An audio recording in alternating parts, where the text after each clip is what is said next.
Santo, santo, santo, santo és o Senhor Jesus. Louvado seja o nome do Senhor Jesus. Oh, aleluias. Aleluias. Shalom, shalom, povo de Deus, a paz de nosso Senhor Jesus Cristo. Valéria, Cris, Meire, sejam todas muito bem-vindas.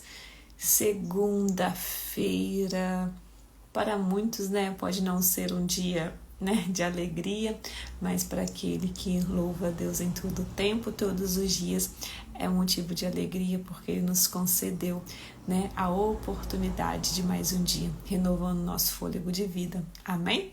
Já vai entrando, compartilhando essa live. Deixa eu compartilhar aqui também, só um instantinho. E hoje nós estamos terminando o Evangelho de Mateus, meu povo. Terminamos amanhã, para a honra e para a glória do nosso Senhor Jesus Cristo. Amanhã nós vamos finalizar. E aí, como ontem eu não gravei ela nem lá no YouTube, então eu vou fazer o seguinte.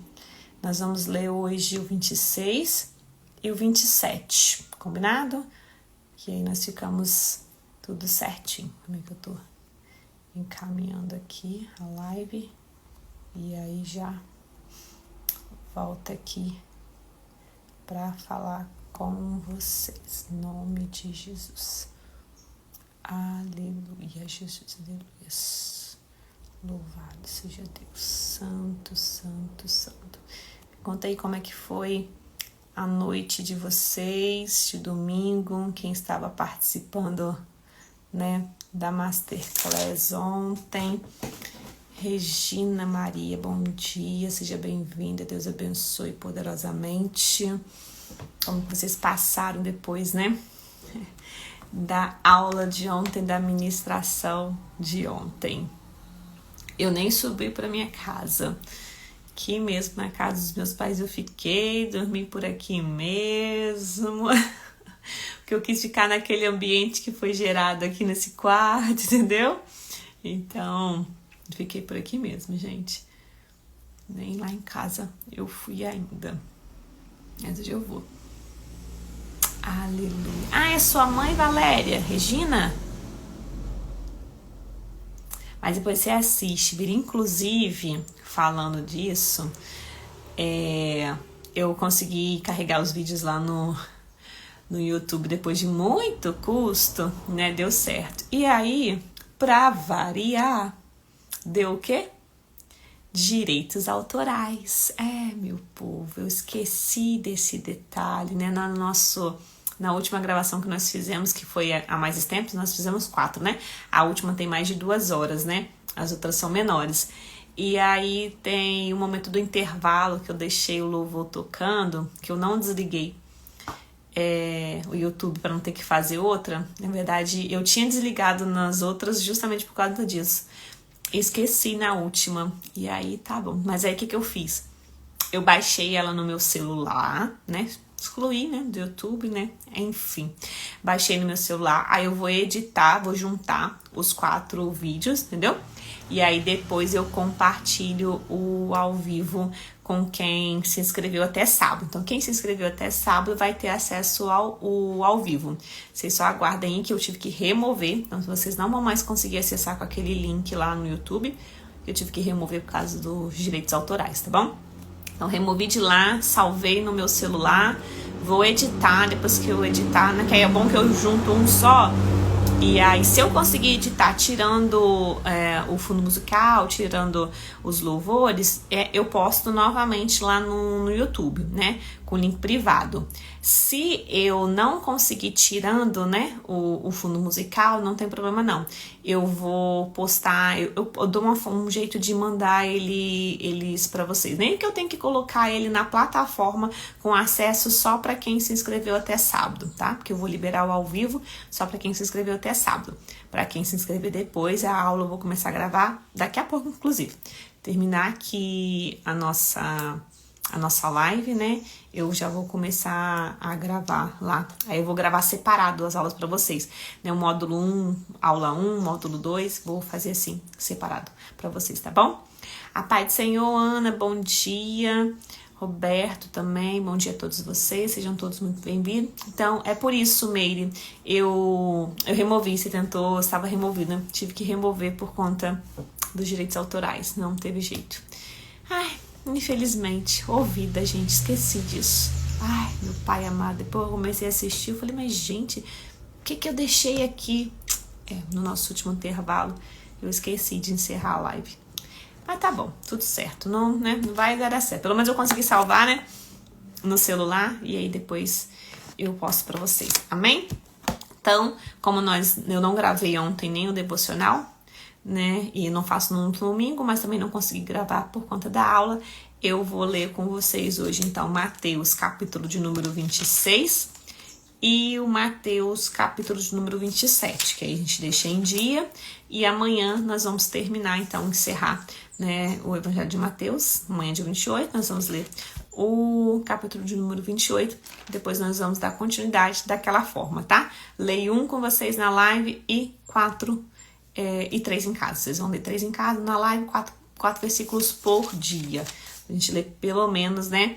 Vai dar mais, né? Mas pelo menos a Bíblia uma vez no ano. Quero aí incentivar vocês a ler a Bíblia toda, né? Em um ano. Amém? Então vamos orar para nós começarmos então a nossa leitura. Eu vou ler ele todo primeiro, tá? O 26 e 27. Depois que eu ler, eu vou ministrar algo com vocês, que eu estava aqui quando eu estava lendo hoje, e aí o Senhor me deu uma ministração aqui, né? Algumas referências para nós falarmos sobre o poder do sangue de Jesus Cristo. Amém? Então, esse depois vai ser o título da nossa live. Poder do sangue de Jesus. Amém? Vamos orar então, vamos iniciar. Louvado seja o nome do Senhor Jesus, e aquele que foi entrando, né, vai acompanhando ali. Você que já entrou, pega a tua Bíblia e compartilha aí com pelo menos aí umas 20 pessoas para serem alcançadas também pelo poder do sangue de Jesus. Feche seus olhos. Querido Deus, eterno Pai, na autoridade do nome de Jesus, eu me coloco aqui diante de Ti, Pai, eu quero apresentar a vida de cada uma destas pessoas que aqui já se encontram, daquelas que ainda vão entrar e daquelas que vão assistir no gravado, Pai. Eu louvo a Ti pela vida de cada uma delas, Pai. Consagro a Ti esta live, consagro a Ti cada uma dessas vidas. Peço para que o Senhor venha nos revestir com as armaduras qualificadas. Coloca sobre nós capacete da salvação, couraça da justiça, cinturão da verdade, escudo da fé, espada do Espírito e as sandálias do Evangelho da paz, uma blindagem com o sangue do Cordeiro, um revestimento com o óleo da tua unção e o fogo da tua presença. Envia, Pai, os anjos do Senhor agora sobre cada um deste ambiente. Posiciona os teus anjos nos 4 cantos deste ambiente e que esses anjos de alta patente venham guerrear nas regiões celestiais, repreendendo, Pai, e impedindo qualquer força contrária, qualquer força maligna, Pai. Eu declaro em nome e na autoridade de Jesus que todo principado, potestade, governante, hoste do mal sejam amarrados agora, em nome e na autoridade de Jesus. Tem as forças neutralizadas, as forças anuladas agora, em nome e na autoridade de Jesus. Sela esta conexão.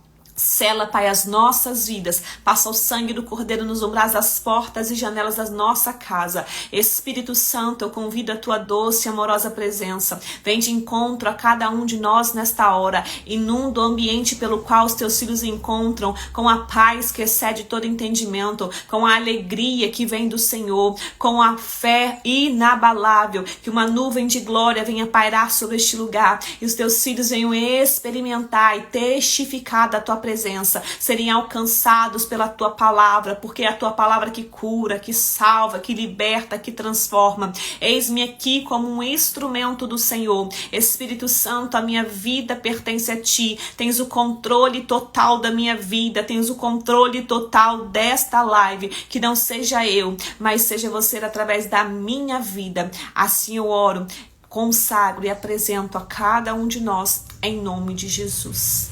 Amém? Meu povo, lá em casa dá pra ficar sem ventilador pra não fazer barulho. Aqui na minha mãe não dá, não. Jesus Cristo. Pelo menos um pouquinho aqui em mim. Que Acho que vou tentar falar um pouquinho mais alto, para o barulho não atrapalhar. Amém?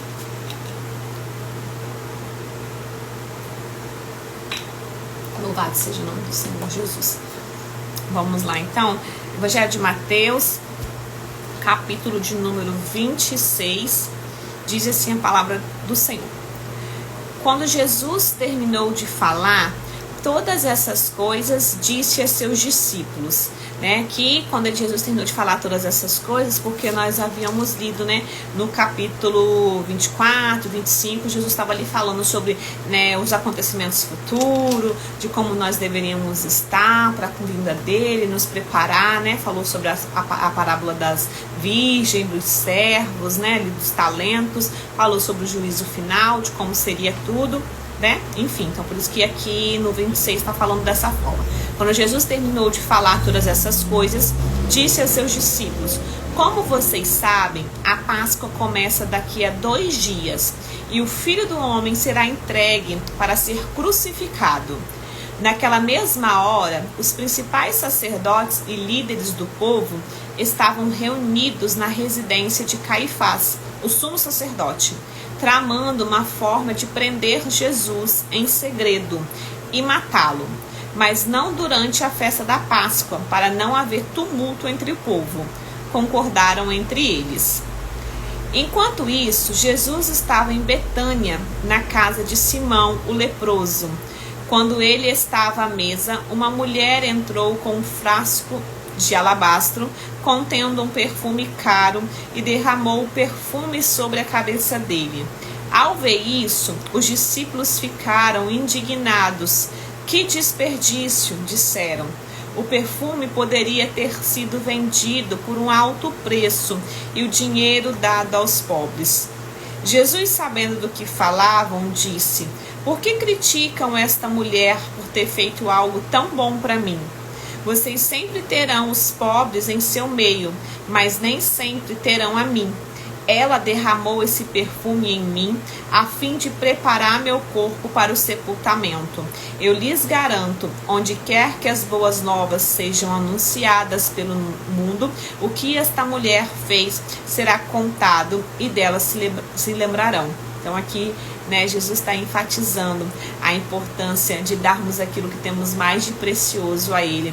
Esta mulher, ela tinha ali um perfume muito valioso que ela derramou, né, sobre a cabeça de Jesus. Talvez você não tenha algo material, talvez você não tenha algo, né, de muito valor para você ofertar ao Senhor, mas quando ele diz aquilo de mais valor que a pessoa tem, eu creio que hoje em dia nós temos o nosso tempo, que é algo muito valoroso, que é algo que não tem, né, como recuperar. Então o Senhor, assim como recebeu o perfume desta mulher, né, de forma agradável, deixou ali como um ensinamento, né, do que aquilo que ela estava fazendo seria contado e as pessoas se lembrariam, assim também quando nós ofertamos a Ele o nosso tempo, Ele está ali recebendo aquilo como algo agradável, né, com um cheiro suave, assim como esse perfume. Aqui nesse contexto, quando fala que ele estava ali em Betânia, na casa de Simão o leproso, eu não vou esmiuçar isso aqui, mas é só para deixar um pontinho de interrogação aí para você e procurar saber sobre isso. Toda vez que eu venho ler esse texto, eu lembro do que eu aprendi no curso de teologia, Simão o leproso, né?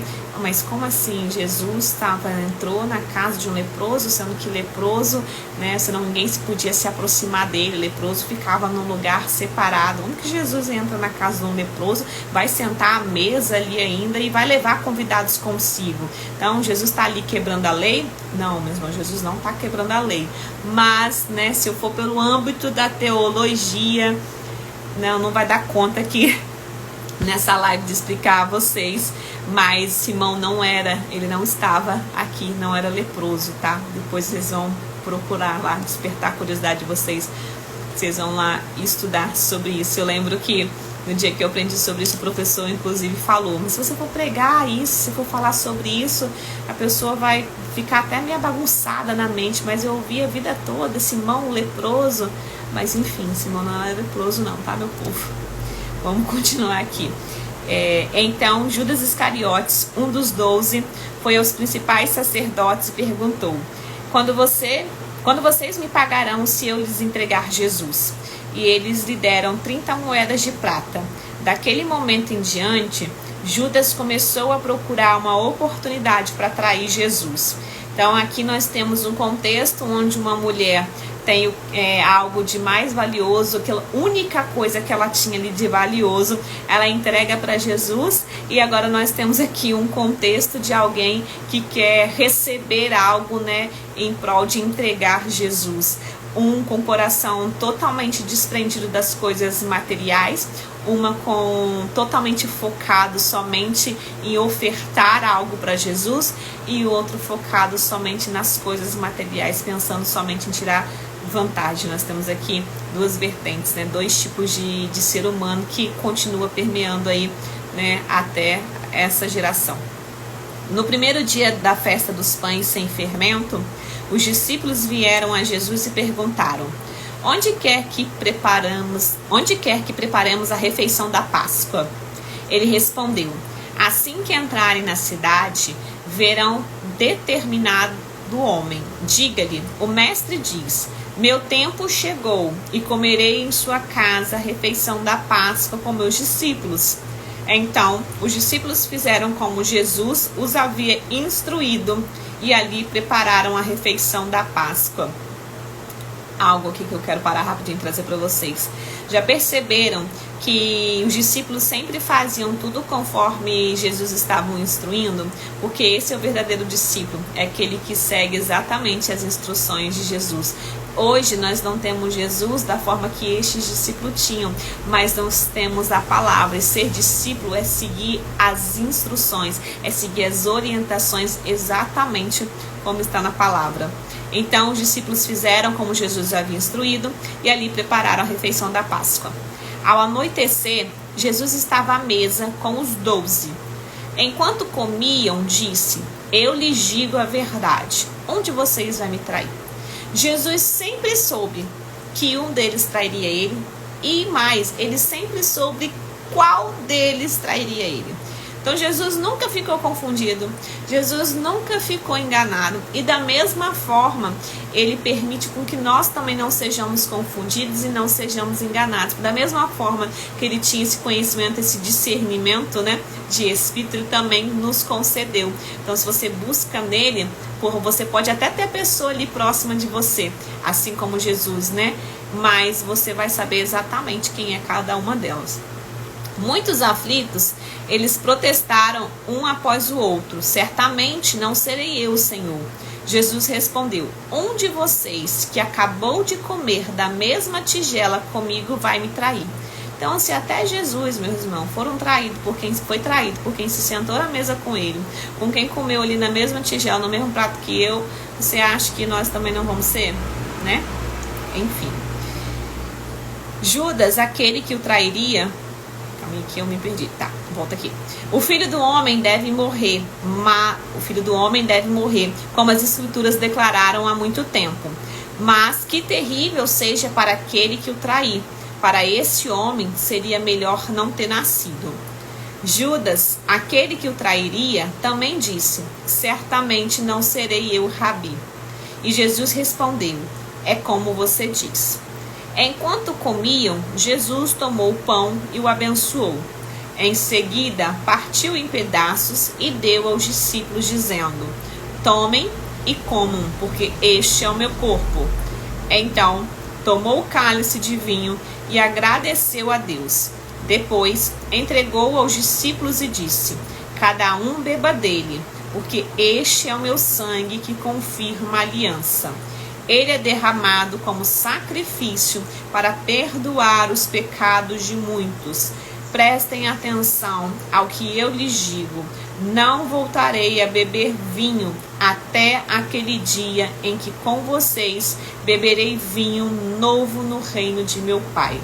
Então cantaram um hino e saíram para o Monte das Oliveiras.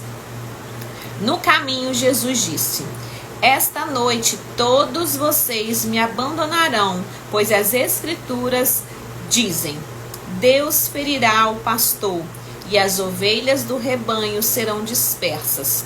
Mas depois de ressuscitar, irei adiante de vocês a Galileia. Pedro declarou: pode ser que todos os outros o abandonem, mas eu jamais o abandonarei. Jesus respondeu: eu lhes digo a verdade. Esta mesma noite, antes que o galho cante, você me negará 3 vezes. Pedro, no entanto, insistiu: mesmo que eu tenha de morrer ao seu lado, jamais o negarei. Mas da mesma forma que Jesus sabia que Judas era o traidor, ele também sabia que Pedro o negaria. Amém? Shalom, shalom, meu irmão, Roberta, Deus abençoe vocês, sejam bem-vindos. Cíntia também, Jane, Dani. Vamos continuar aqui. Vamos lá. Esse daqui eu gosto, desse aqui agora que nós vamos ler. De quando Jesus vai orar no Getsemane. Então Jesus foi com eles a um lugar chamado Getsemane e disse: sente-se aqui enquanto vou ali orar. Levou consigo Pedro e os 2 filhos de Zebedeu e começou a ficar triste e angustiado. Levou consigo Pedro, Tiago e João, tá? E começou a ficar triste e angustiado. Minha alma está profundamente triste, a ponto de morrer, disse ele. Fiquem aqui e vigiem comigo. Então, a minha alma está profundamente triste, a ponto de morrer. Então, Jesus também se entristeceu, né, por conta daquela situação.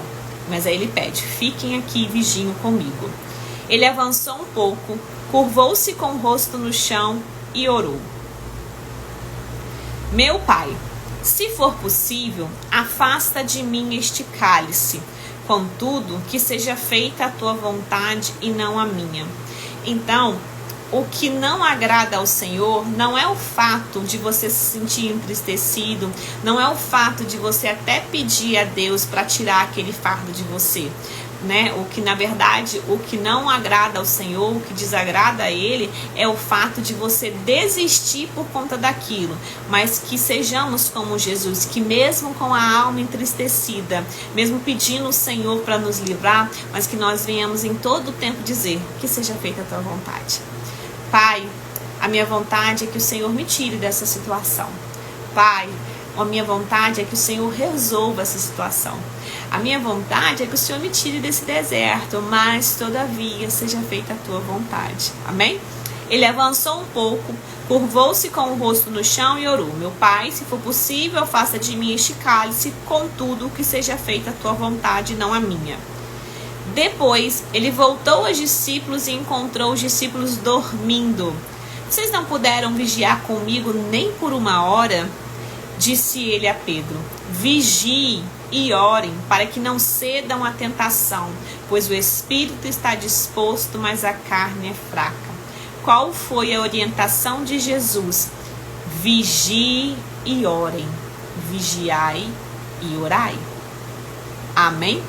Então, ele vai deixar os discípulos pela 2ª vez e ele vai orar novamente: meu Pai, se não for possível afastar de mim este cálice sem que eu beba, faça-se a tua vontade.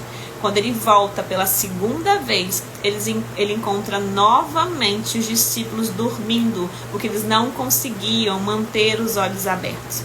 Se nós vamos trazer isso para a nossa atualidade, aquilo que eu ministrei na semana passada, quantos não estão dormindo, quantos discípulos do Senhor, assim como Pedro, Tiago e João, que tem ali esse relacionamento com Deus, que caminham ali pautados com Deus, que conhecem a palavra de Deus, mas têm estado adormecido, não tem conseguido se manter acordado, não tem conseguido vigiar. Pode até ser que continuem sendo homens e mulheres de oração, mas não tem vigiado, tem ficado desapercebido, assim como estes discípulos estavam. Jesus só pediu que eles ficassem acordados por 1 hora, enquanto ele fosse orar, e aqueles discípulos não conseguiram. E aí ele vai pela 3ª vez vai dizer novamente as mesmas coisas, né? Ele vai lá orar e vai dizer a mesma coisa. E aí quando ele volta aos discípulos, como é que vocês ainda adormecem e descansam? Então ele volta a terceira vez e os discípulos continuam dormindo e descansando. Vejam, chegou a hora. O Filho do Homem está para ser entregue nas mãos de pecadores. Levante-se e vamos, meu traidor chegou. Enquanto Jesus ainda falava, Judas, um dos 12, chegou com uma grande multidão armada de espadas e pedaços de pau. Tinham sido enviados pelos principais sacerdotes e líderes do povo. O traidor havia combinado com eles um sinal. Vocês saberão a quem devem prender quando eu o cumprimentar com um beijo. E aí Judas vai então, agora imagina a cena comigo. Judas vai agora então se aproximando de Jesus. Quando ele está ali se aproximando de Jesus, quando ele chega frente a frente a Jesus, ele vai falar, saudações, Rabi. Né? Ele vai exclamar isso e ele vai beijar, vai dar um beijo em Jesus. E aí o que Jesus vai responder para ele? Como aquele quem diz, eu sempre soube que era você.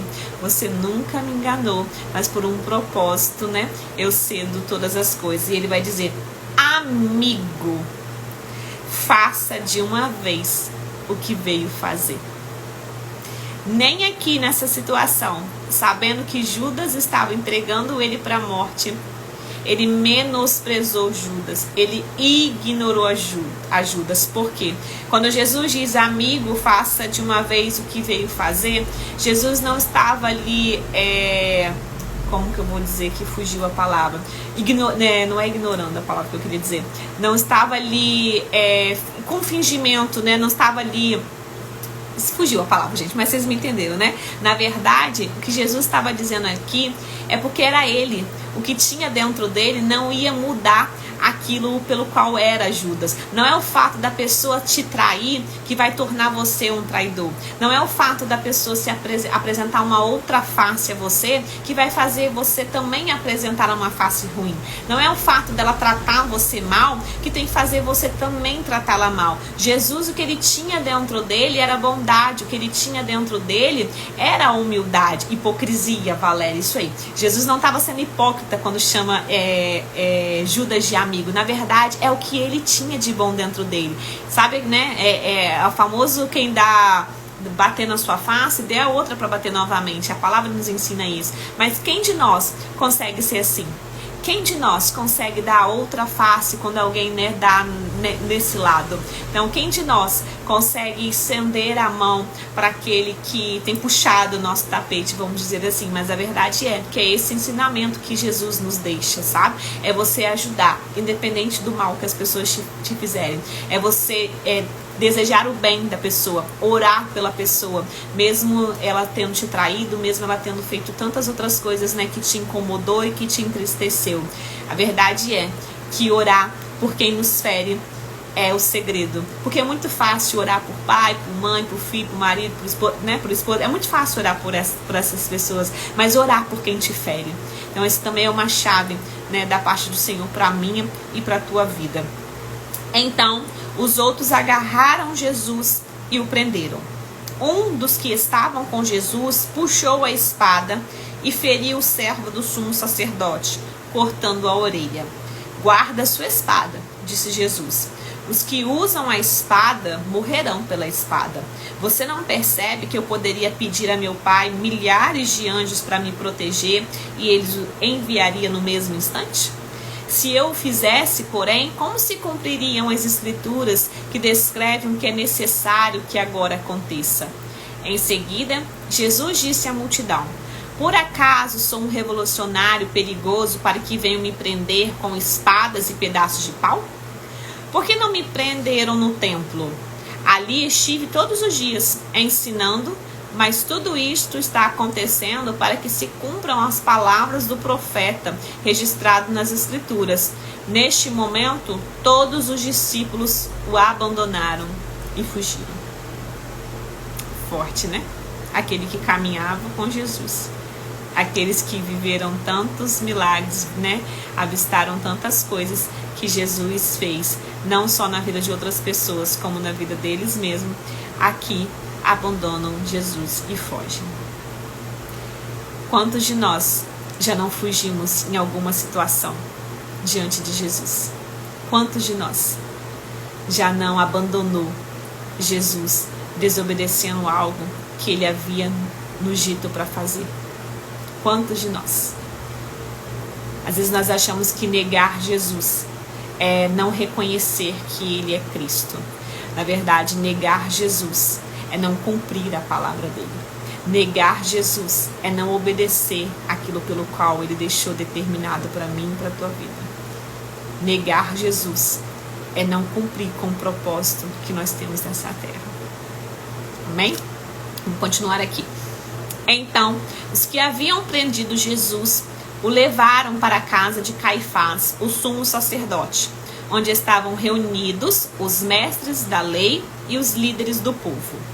Enquanto isso, Pedro seguia Jesus de longe, até chegar ao pátio do sumo sacerdote. Entrou ali, sentou-se com os guardas e esperou para ver o que aconteceria. Lá dentro, os principais sacerdotes e todo o conselho dos líderes do povo tentaram encontrar testemunhas que mentissem a respeito de Jesus, para que pudessem condená-lo à morte. Embora muitos estivessem dispostos a dar falso testemunho, não puderam usar o depoimento de ninguém. Por fim, apresentaram-se 2 homens que declararam: este homem disse: sou capaz de destruir o templo de Deus e reconstruí-lo em 3 dias. Então, o sumo sacerdote se levantou e disse a Jesus: você não vai responder a essas acusações? O que tem a dizer em sua defesa? Jesus, porém, permaneceu calado. O sumo sacerdote lhe disse: exijo em nome do Deus vivo que nos diga se é o Cristo, o Filho de Deus. Jesus respondeu: é como você diz. Eu lhes digo que no futuro verão o Filho do Homem sentado à direita do Deus poderoso e vindo sobre as nuvens do céu. Então, aquele que não foi capaz de reconhecer Jesus Cristo como o único, suficiente Salvador, naquele grande dia, verá ele sentado à direita do Deus Pai Todo-Poderoso, verá ele vindo sobre as nuvens, né? Então se darão conta que ele verdadeiramente é o Cristo. E quando eles dão dizer aqui, né, Jesus não disse lá no templo que ele era capaz de destruir tudo e reconstruir com 3 dias, e a verdade é que foi essa: Jesus vai morrer e no 3º dia ele vai ressuscitar, reconstruindo, fazendo um novo templo, onde o templo deixou de ser, né, aquele lugar onde o véu se rasgou, e ele nos concedeu aí um novo templo, que é o acesso direto aí, tornando nós o templo do Espírito Santo. Verdadeiramente ele foi capaz de em 3 dias, né, reconstruir todas as coisas. Amém? Então o sumo sacerdote rasgou as vestes e disse: blasfêmia! Que necessidade temos de outras testemunhas? Todos ouviram a blasfêmia. Qual é o veredito? Culpado, responderam. Ele merece morrer. Então começaram a cuspir no rosto de Jesus e dar-lhe socos. Alguns lhes davam tapas e zombavam. Profetize para nós, Cristo. Quem foi que lhe bateu desta vez? Debochando ali de Jesus. E quantas pessoas na atualidade também não debocham de Jesus, não é mesmo? Isso não ficou diferente não, gente. Isso continua, amém? Enquanto isso, Pedro estava sentado do lado de fora no pátio. Uma criada foi até ele e disse: você é um dos que estavam com Jesus, o Galileu. Mas Pedro o negou diante de todos. Não sei do que você está falando. Então, até aquele povo que estava ali reconhecia Pedro como discípulo de Jesus. Até aquele povo que estava ali, né? Enquanto isso, Pedro estava sentado lá de fora. Ele estava sentado no pátio. E aí uma mulher vai até ele e vai dizer: você é um dos que estavam com Jesus, o Galileu. Mas Pedro negou diante de todos: não sei do que está falando. Então, até as pessoas à sua volta sabe que você é alguém que já esteve na presença do Senhor. Então, quando você, por algum momento da tua vida, decidir sair da presença do Senhor, mas tendo um propósito estabelecido, até quem está à tua volta, por mais que você negue, sabe que você não se encaixa naquele lugar, sabe que você é um discípulo do Senhor, sabe que você é aquele que está junto com Jesus, por mais que às vezes nós mesmos, né, não reconhecemos isso e tentamos negar isso. Mais tarde, junto ao portão, outra criada ouviu e disse ao que estavam ali: este homem estava com Jesus de Nazaré. Novamente Pedro negou, desta vez com juramento: nem mesmo conheço esse homem, disse ele. Pouco depois, alguns dos outros ali presentes vieram a Pedro e disseram: você deve ser um deles. Olha só.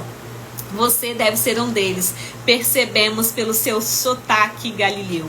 Então, aquelas duas mulheres primeiro, né, afirmam que Pedro conhecia Jesus, porque elas vão dizer que haviam visto ele com Jesus.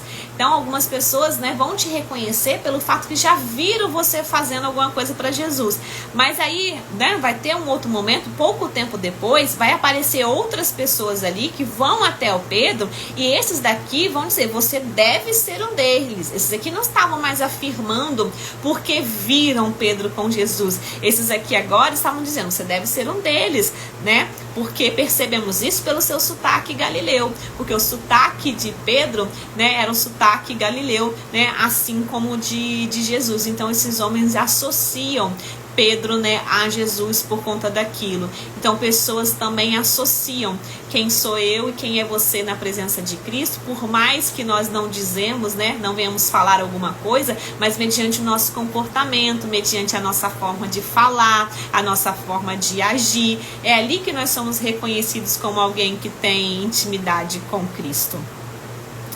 Vamos continuar aqui. Pedro jurou que eu seja amaldiçoado se estiver mentindo. Não conheço este homem. Imediatamente o galo cantou. Então Pedro se lembrou das palavras de Jesus: antes que o galho cante, você me negará 3 vezes. E saiu dali chorando amargamente. Vamos continuar aqui então.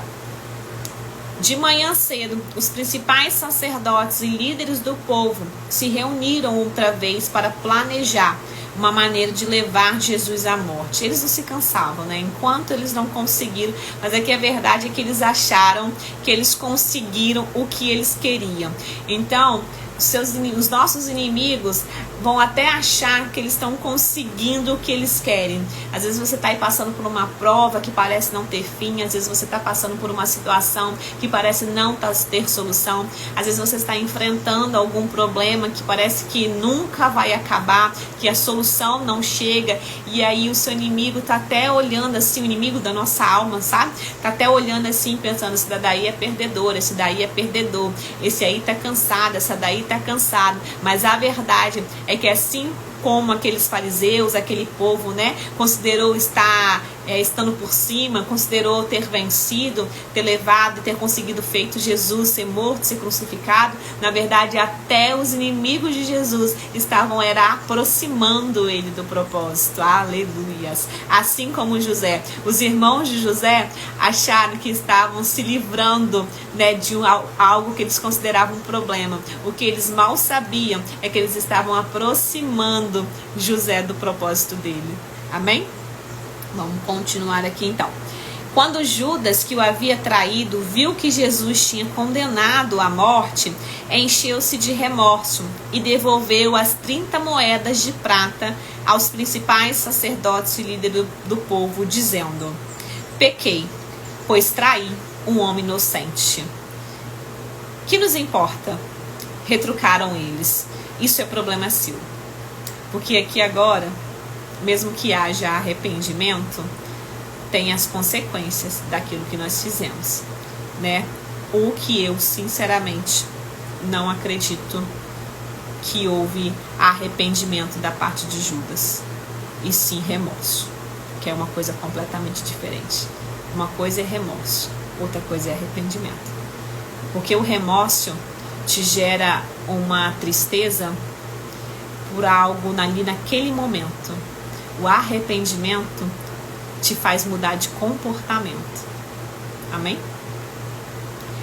Então, Judas jogou as moedas de prata no templo, saiu e se enforcou. Os principais sacerdotes juntaram as moedas e disseram: não seria certo colocar esse dinheiro no tesouro do templo, pois é dinheiro manchado de sangue? Então resolveram comprar o campo do oleiro e transformá-lo num cemitério para estrangeiros. Por isso, até hoje ele se chama Campo de Sangue. Cumpriu-se assim a profecia de Jeremias, que diz: tomaram as 30 peças de prata, preço pelo qual ele foi avaliado pelo povo de Israel, e compraram o campo do oleiro, conforme o Senhor ordenou. Então, desde os tempos do profeta Jeremias, Isaías, Zacarias, todos eles já haviam profetizado, ou seja, Deus já tinha tudo determinado de como seria, através de quem seria, no lugar que seria, tudo fazia parte de um plano, de Deus. Não parecia, mas era um plano perfeito de Deus, A situação ali, o cenário, estava totalmente contrário a um plano perfeito, mas é verdade que era um plano perfeito estabelecido pelo próprio Deus e que já havia sido dito, pelos profetas lá atrás. Continuando. Agora, Jesus estava diante de Pilatos, o governador romano, que lhe perguntou: você é o rei dos judeus? Jesus respondeu: é como você disse. Jesus nunca tinha aquela necessidade de dizer quem era ele, E às vezes as pessoas têm essa necessidade de dizer: mas que eu sou isso, mas que eu sou aquilo, mas que eu faço isso, mas que eu faço aquilo, mas que nós sejamos como Jesus. Ele não tinha essa necessidade de dizer: eu sou isso, eu sou aquilo. Ele sabia quem ele era e pronto. Ele não ficava se justificando. É mais ou menos assim: eu sou isso, você quer acreditar? Bem, você não quer acreditar? Amém. No entanto, quando os principais sacerdotes e os líderes do povo fizeram acusações contra ele, Jesus respondeu calado. Então, Pilatos perguntou: você não ouve essas acusações que fazem contra você? Mas, para a surpresa do governador, Jesus nada disse. Por muitas vezes, cala-se. É melhor do que dizer qualquer coisa. A cada ano, durante a festa da Páscoa, era costume do governador libertar um prisioneiro, qualquer um que a multidão escolhesse. Então, naquele tempo, no dia da festa da Páscoa, o governador ali, o atual governador, eles sempre libertavam um prisioneiro e era a multidão que se carregava de escolher. Então, na verdade, ali os sacerdotes, eles já planejaram tudo isso porque já sabiam de todo esse contexto, tá, gente? Por isso que teve toda essa trama aqui lá atrás, E qualquer um que a multidão escolhesse. Neste ano havia um prisioneiro famoso por sua maldade chamado Barrabás.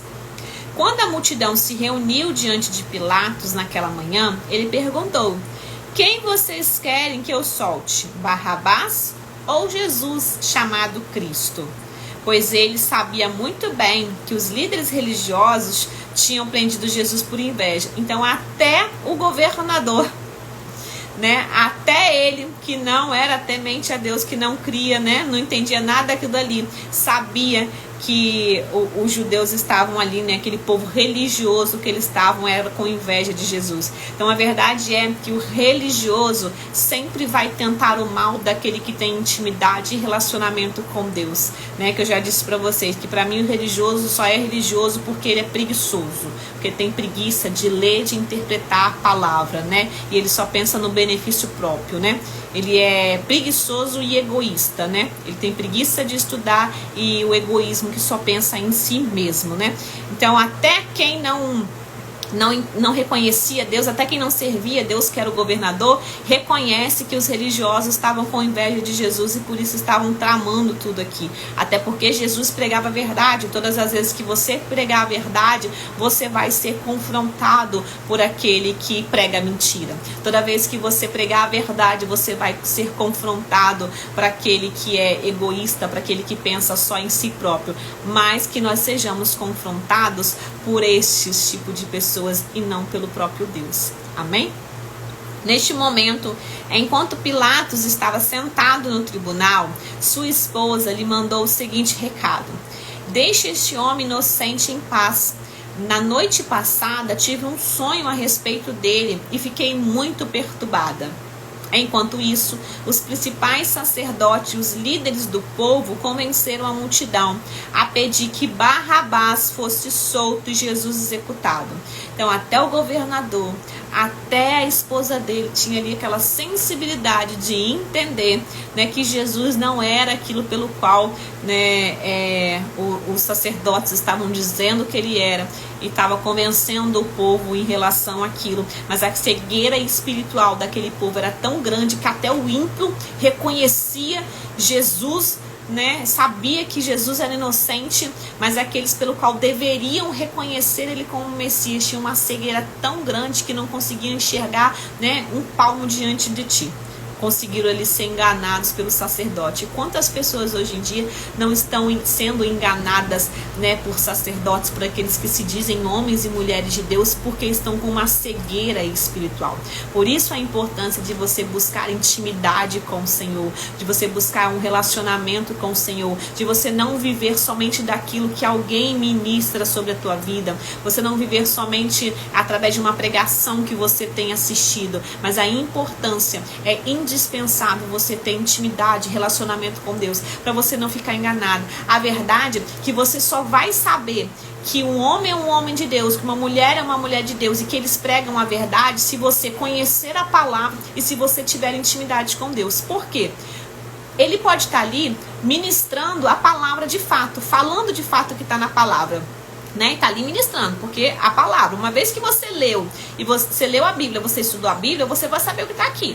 Só que não é o fato da pessoa estar ali dizendo o que está na palavra que torna ele um homem e uma mulher de Deus, mas é aquilo que ele carrega, né? É se a unção do Senhor está sobre aquela pessoa, né? É se vidas são alcançadas através daquilo, são transformadas através daquilo que aquela pessoa está ministrando. Só que como que você vai saber que aquela pessoa é verdadeiramente alguém que carrega a unção genuína de Deus? Como você vai saber se aquilo que ela está revelando é algo realmente da parte de Deus? Ou se é algo que ela está falando para tirar vantagem ou para fazer, né, um público ali, aumentar um público, aumentar as visualizações. É verdade que você só vai saber disso se você tiver uma intimidade, um relacionamento com Deus, que aí você vai discernir com discernimento de espírito. O Espírito Santo vai ministrar sobre você, o Senhor vai te direcionar e você vai saber exatamente. E alguém cego espiritual não consegue discernir isso. É por isso que muitos são enganados e muitos são confundidos. Então, nós estamos vivendo num tempo, sim, onde existe um número maior de pessoas, né, tentando enganar o outro, né? Assim como nesse tempo tinham sacerdotes, nós estamos num tempo onde quantas pessoas estão ali falando em nome de Jesus, mas pensando no benefício próprio. Estão ali fazendo do nome do Senhor, fazendo da igreja de um comércio. Não está diferente do tempo lá atrás, onde o templo estava sendo utilizado como comércio. E isso continua permeando nos dias atuais. Isso ainda existe nos dias atuais. E ainda existem muitas pessoas, assim como esse povo da época, com uma cegueira tão grande que não consegue discernir isso. Mas por quê? Preferem viver daquilo que é dito para eles. Eles, né, preferiam ali ouvir aquilo que os sacerdotes estavam dizendo. Se o sacerdote está dizendo que é, então é. Ah, mas se o pastor pregou isso, é isso. Vem cá, vai você ler a palavra, vai você ter uma intimidade com Deus, vai você buscar direcionamento de Deus para você saber se realmente é aquilo. Não se contente com aquilo que você está ouvindo da parte do homem, não. Que você venha ouvir, se contentar em ouvir aquilo da parte de Deus. Amém? Vamos continuar aqui então. Enquanto isso, os principais sacerdotes e os líderes do povo começaram a convencer, a pedir que Barrabás fosse solto e Jesus executado. Então o governador perguntou outra vez: qual dos dois vocês querem que eu lhe solte? A multidão gritou em resposta: Barrabás. Pilatos perguntou: e o que farei com Jesus chamado Cristo? Crucifique-o, gritou a multidão. Por quê? Quis saber Pilatos. Que crime ele cometeu? Mas a multidão gritou ainda mais alto: crucifique-o. Pilatos viu que de nada adiantava insistir e que um tumulto se iniciava. Assim, mandou buscar uma bacia com água, lavou as mãos diante da multidão e disse: estou inocente do sangue deste homem, a responsabilidade é de vocês. e o que deve ter de gente aí fora que nem a Deus serve, mas tem visto aquele que se diz fazer em nome de Jesus. Tá? Só para vocês entenderem. O que deve ter de gente que não tem, né, a presença de Deus, não carrega a presença de Deus, não tem essa instrução, mas estão vendo, tá? Consegue perceber, consegue ali discernir, né, que as pessoas estão fazendo com o nome de Jesus. Todo o povo gritou em resposta: que nós e nossos descendentes sejamos responsabilizados pela morte dele. E assim foi, né? Então Pilatos soltou Barrabás. E depois de mandar açoitar Jesus, entregou-o para ser crucificado. Alguns dos soldados do governador levaram Jesus ao quartel e chamaram todo o regimento. Tiraram as roupas de Jesus e puseram nele um manto vermelho. Teceram uma coroa de espinhos e a colocaram em sua cabeça. Em sua mão direita puseram um caniço, como se fosse um cetro. Ajoelhavam-se diante dele e zombavam: salve, rei dos judeus! Cuspiam nele, tomavam-lhe o caniço da mão e com ele batiam em sua cabeça. Quando se cansaram de zombar dele, tiraram o manto e o vestiram novamente com suas roupas. Então o levaram para ser crucificado. No caminho, encontraram um homem chamado Simão de Cirene, e os soldados o obrigaram a carregar a cruz. Então saíram para um lugar chamado Gólgota, que quer dizer lugar de caveira. Os soldados lhe deram para beber vinho misturado com fel, mas quando Jesus o provou, recusou-se a beber. Depois de pregá-lo na cruz, os soldados tiraram sortes para dividir suas roupas. Então sentaram-se ao redor e montaram guarda. Acima da sua cabeça estava presa uma tabuleta com a acusação feita contra ele: este é Jesus, o rei dos judeus. 2 criminosos foram crucificados com ele, uma à sua direita e outra à sua esquerda. O povo que passava por ali gritava insultos e sacudia a cabeça em zombaria. Você disse que destruiria o templo e reconstruiria em 3 dias. Pois bem, se é filho de Deus, salve a si mesmo. Desça dessa cruz. Os principais sacerdotes, os mestres da lei e os líderes do povo também zombavam de Jesus. Salvou os outros, mas não pode salvar a si mesmo? Diziam: quer dizer que ele é o rei de Israel? Que desça da cruz agora mesmo e creremos nele. Jesus não precisava provar quem ele era. Ele sabia quem ele era. E ele confiou em Deus. Então, que Deus o salve agora, se quiser. Pois ele disse: eu sou o Filho de Deus. Até os criminosos que tinham sido crucificados com ele o insultavam da mesma forma. Ao meio-dia, desceu sobre toda a terra uma escuridão que durou 3 horas. Por volta das 3 da tarde, Jesus clamou em alta voz: Eli, Eli, lama sabachthani, que quer dizer: meu Deus, por que me abandonaste? E quantas vezes nós mesmos também já não usamos essa expressão: Senhor, por que me abandonaste? Senhor, por que não atendes o meu pedido? Senhor, por que não me ouves? Porque na verdade está um propósito a se cumprir. Não é que Deus não está nos ouvindo, não é que Deus não vai prover, não é que Deus não se esqueceu de nós, não tem visto o nosso sofrimento. A verdade é que há um propósito em toda a dor que nós enfrentamos. E no momento determinado, ela vai findar. No momento determinado, essa dor vai cessar. Jesus passou por dor. Jesus passou por provação. Jesus esteve no deserto. Jesus foi tentado pelo próprio Satanás.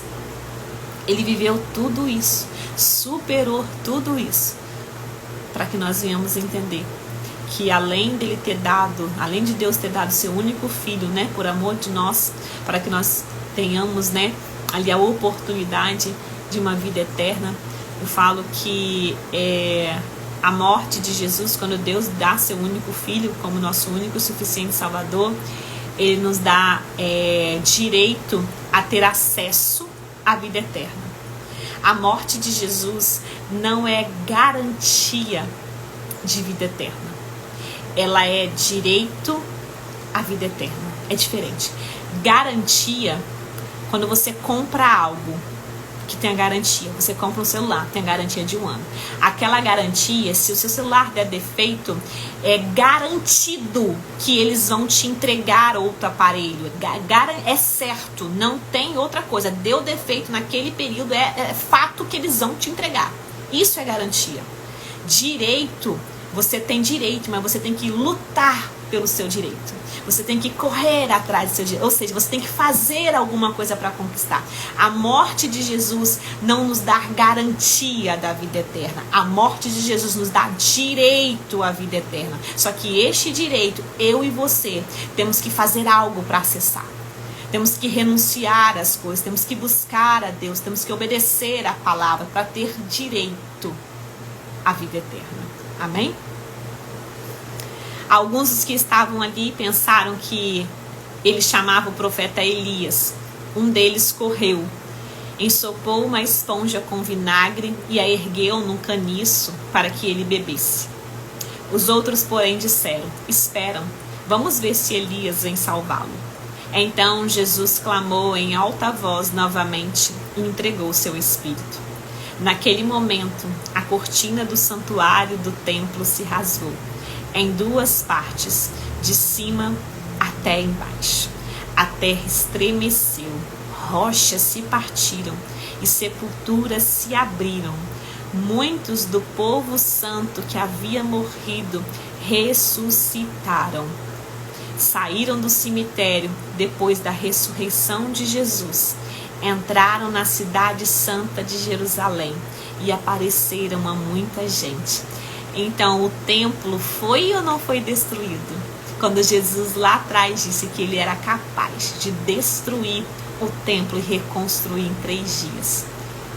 O templo humano bagunçado, que havia virado comércio, que não estava mais ali, né, fazendo o que deveriam fazer, esse é destruído, porque o véu é rasgado. A terra estremeceu, as rochas se partiram, as sepulturas se abriram. O povo que estava morto, ele sai do cemitério depois da ressurreição de Jesus, entraram na cidade santa de Jerusalém, apareceram a muita gente. O oficial romano e outros soldados que vigiaram Jesus ficaram aterrorizados com um terremoto e tudo que havia acontecido. E aí eles reconhecem: esse homem era verdadeiramente o Filho de Deus. Mesmo depois de tudo isso tendo acontecido, os judeus ainda continuavam sem acreditar que Jesus era o Messias, mas até os soldados romanos, até aquele que não conheciam a Deus, reconheceram que verdadeiramente ele era Filho de Deus. Então entenda isso, não importa se tem pessoas que se diz Filho de Deus que não reconhecem Deus na tua vida, não importa se tem pessoas duvidando daquilo que você carrega, o Senhor é responsável por justificar. E até aqueles que não entendem vão ver Deus através da tua vida. Aleluias. Muitas mulheres que tinham vindo da Galileia com Jesus para servi-lo, olhavam de longe. Entre elas estava Maria Madalena, Maria, mãe de Tiago e José, e as mães do filho de Zebedeu.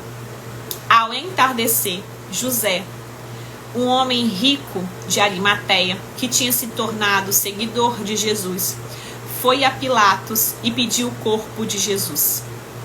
Pilatos ordenou que lhe entregasse o corpo.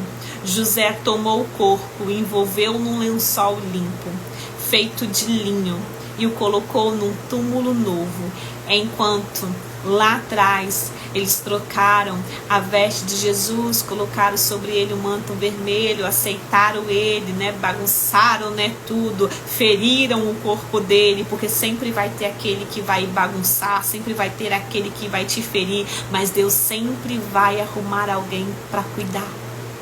Deus sempre vai fazer com que aquilo seja cessado. Deus sempre vai substituir a dor com uma grande conquista. Deus sempre vai, no lugar da tua dor, te conceder algo para acalmar aquilo que te feriu. E então José vai tomar o corpo de Jesus, vai envolver no lençol limpo, feito de linho, vai colocar num túmulo novo da sua propriedade, escavado na rocha. Então rolou uma grande pedra na entrada do túmulo e foi embora. Maria Madalena e a outra Maria estavam ali sentadas em frente ao túmulo. No dia seguinte, no sábado, os principais sacerdotes e os fariseus foram a Pilatos e disseram: Senhor, lembramos quando ainda vivia, aquele mentiroso disse: depois de 3 dias ressuscitarei. Por isso, pedimos que lacre o túmulo até o 3º dia. Isso impedirá que seus discípulos roubem o corpo e depois digam a todos que ele ressuscitou. Se isso acontecer, estaremos em pior situação que antes. Qual será que era o medo desses principais, desses sacerdotes, desses fariseus? Será que eles realmente achavam que os discípulos poderiam tirar o corpo e dizer que Jesus havia ressuscitado? Ou será que no fundo, eles tinham medo, eles temiam que isso verdadeiramente pudesse acontecer? Pilatos respondeu: levem soldados e guardem o túmulo como acharem melhor.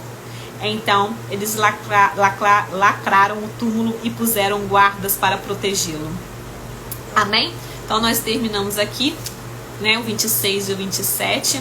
E amanhã nós vamos, né, encerrar o Evangelho de Mateus no capítulo de número 28. E aí sim, nós vamos falar sobre a ressurreição, que é algo, né, mais profundo. Eu ia trazer hoje sobre o poder do sangue de Jesus, mas a hora se foi, né? Eu não consigo só ler o texto, eu vou ministrar depois. Mas como amanhã o 28 é menor, então nós vamos ler amanhã o 28. Vamos falar sobre a ressurreição, né? E falamos também sobre o poder do sangue de Jesus. Amém? Que Deus abençoe poderosamente seu dia. Que você tenha aí, né, uma segunda-feira transbordante das bênçãos de Deus. Que o Espírito Santo se faça presente no seu ambiente, se faça presente no seu ambiente físico, se faça presente também, né, na tua alma, no teu coração, que você venha carregar esta presença, que você venha exalar, não só sentir, né, o cheiro da presença de Deus, mas exalar o cheiro da presença do Senhor, que as pessoas ao se aproximarem de você possam até não entender, mas reconheçam que há algo diferente. Né? A Pilatos, ele até não entendia, né, quem era Deus, ele até não entendia qual era aquela situação, mas ele reconheceu que Jesus era inocente, mesmo sem entender, né, ele reconheceu que Jesus era inocente. Então que você venha também transmitir isso por onde que você passar, que mesmo que as pessoas não entendam essa essência genuína de Deus, que mesmo elas não saibam discernir, né, as coisas do Senhor, mas que elas venham ver em mim e você algo diferente, e que elas venham identificar essa inocência, essa bondade, essa humildade que nós carregamos da parte do Senhor. Amém? Deus abençoe vocês poderosamente. Amanhã estaremos aqui então às 7 horas da manhã, né, para o nosso devocional. E você que fez a Masterclass ontem, fica aí de olho que amanhã eu consigo liberar tantas aulas na plataforma, pelo menos uma parte, né, na plataforma, e vou fazer aqui a edição do ao vivo para mandar para vocês poderem assistir novamente, e para mandar para aquelas também que se inscreveram até sábado e não conseguiram participar no ao vivo, tá bom? Você que não, né, não fez sua inscrição na Masterclass, né, e não assistiu ela no ao vivo no domingo, a partir de terça-feira você consegue adquirir ela pela plataforma, mas eu posto aqui para vocês, tá bom?